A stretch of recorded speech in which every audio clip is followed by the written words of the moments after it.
Hi friends, welcome to our channel. இன்னைக்கு நம்ம என்ன பார்க்க போறோம்னா ராகி கூழ் எப்படி செய்யறதுன்னு பார்க்கலாம். ஃபர்ஸ்ட் தண்ணி கொதிக்க வச்சு அதுக்கப்புறம் ஒரு 2-3 ஸ்பூன் அரிசி எடுத்து நல்லா மிக்சியில் பிடிச்சி தண்ணி காய வச்சதில் போட்டு வேக வச்சுக்கணும்.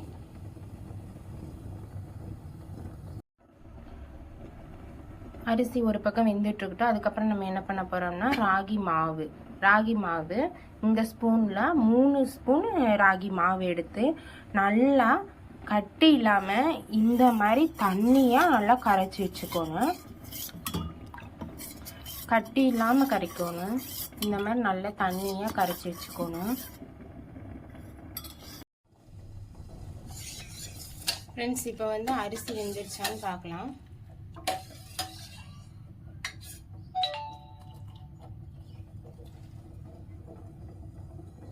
அரிசி நல்லா வெந்துருச்சு.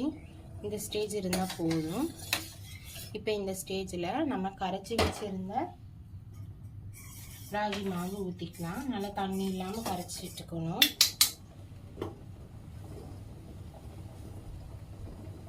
கரைச்சி அதை சேர்த்துக்கலாம். சேர்த்து நல்லா கிண்டிக்கலாம். நல்லா வேக விடணும். நல்லா வேகட்டும். வெந்ததுக்கப்புறம் பார்க்கலாம். பாருங்க ஃப்ரெண்ட்ஸ், இந்த மாதிரி நல்லா கட்டி இல்லாமல் கரைச்சிட்டே இருக்கணும்.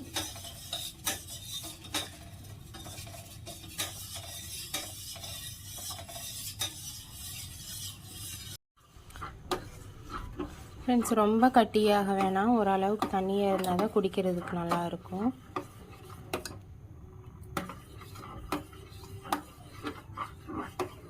இப்போ பாருங்கள், நம்ம ராகி கூழ் சூப்பராக ரெடி ஆகிட்டு இருக்குது. இது ஆடி மாதத்தில் அம்மாவுக்கு படைக்கிறதுக்கு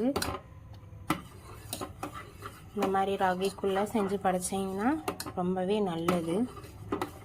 பாருங்கள் ஃப்ரெண்ட்ஸ், நல்லா ரெடி ஆயிடுச்சு. இந்த மாதிரி கட்டி வராமல் நல்லா கலக்கணும் ஃப்ரெண்ட்ஸ்.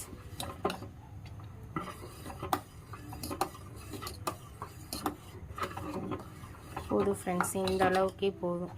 இந்த அளவுக்கு கட்டியாக இருந்தால் போதும். ரொம்ப கட்டியாக இருந்தால் குடிக்கிறதுக்கு முடியாது. நம்ம அடுப்பை ஆஃப் பண்ணிக்கலாம். ஃப்ரெண்ட்ஸ், இப்போ தயிர் கரைச்சி வச்சுக்கலாம்.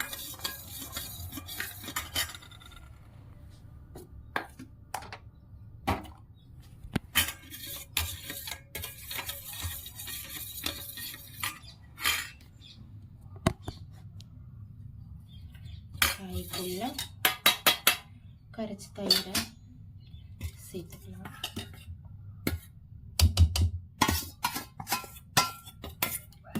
சேர்த்து நல்லா கலந்து விட்டுக்கலாம்.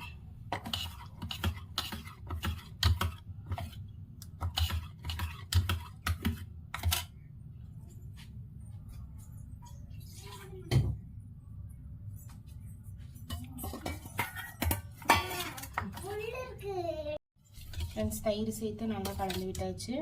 இப்போ பச்சை மிளகா, சின்ன வெங்காயம் சேர்த்துக்கலாம்.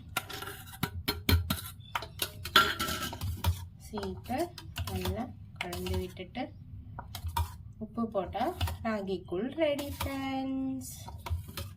ப்ளீஸ் சப்போர்ட் பண்ணுங்கள், சப்ஸ்கிரைப் பண்ணுங்கள், கமெண்ட் பண்ணுங்கள். பாய். Thank you our channel.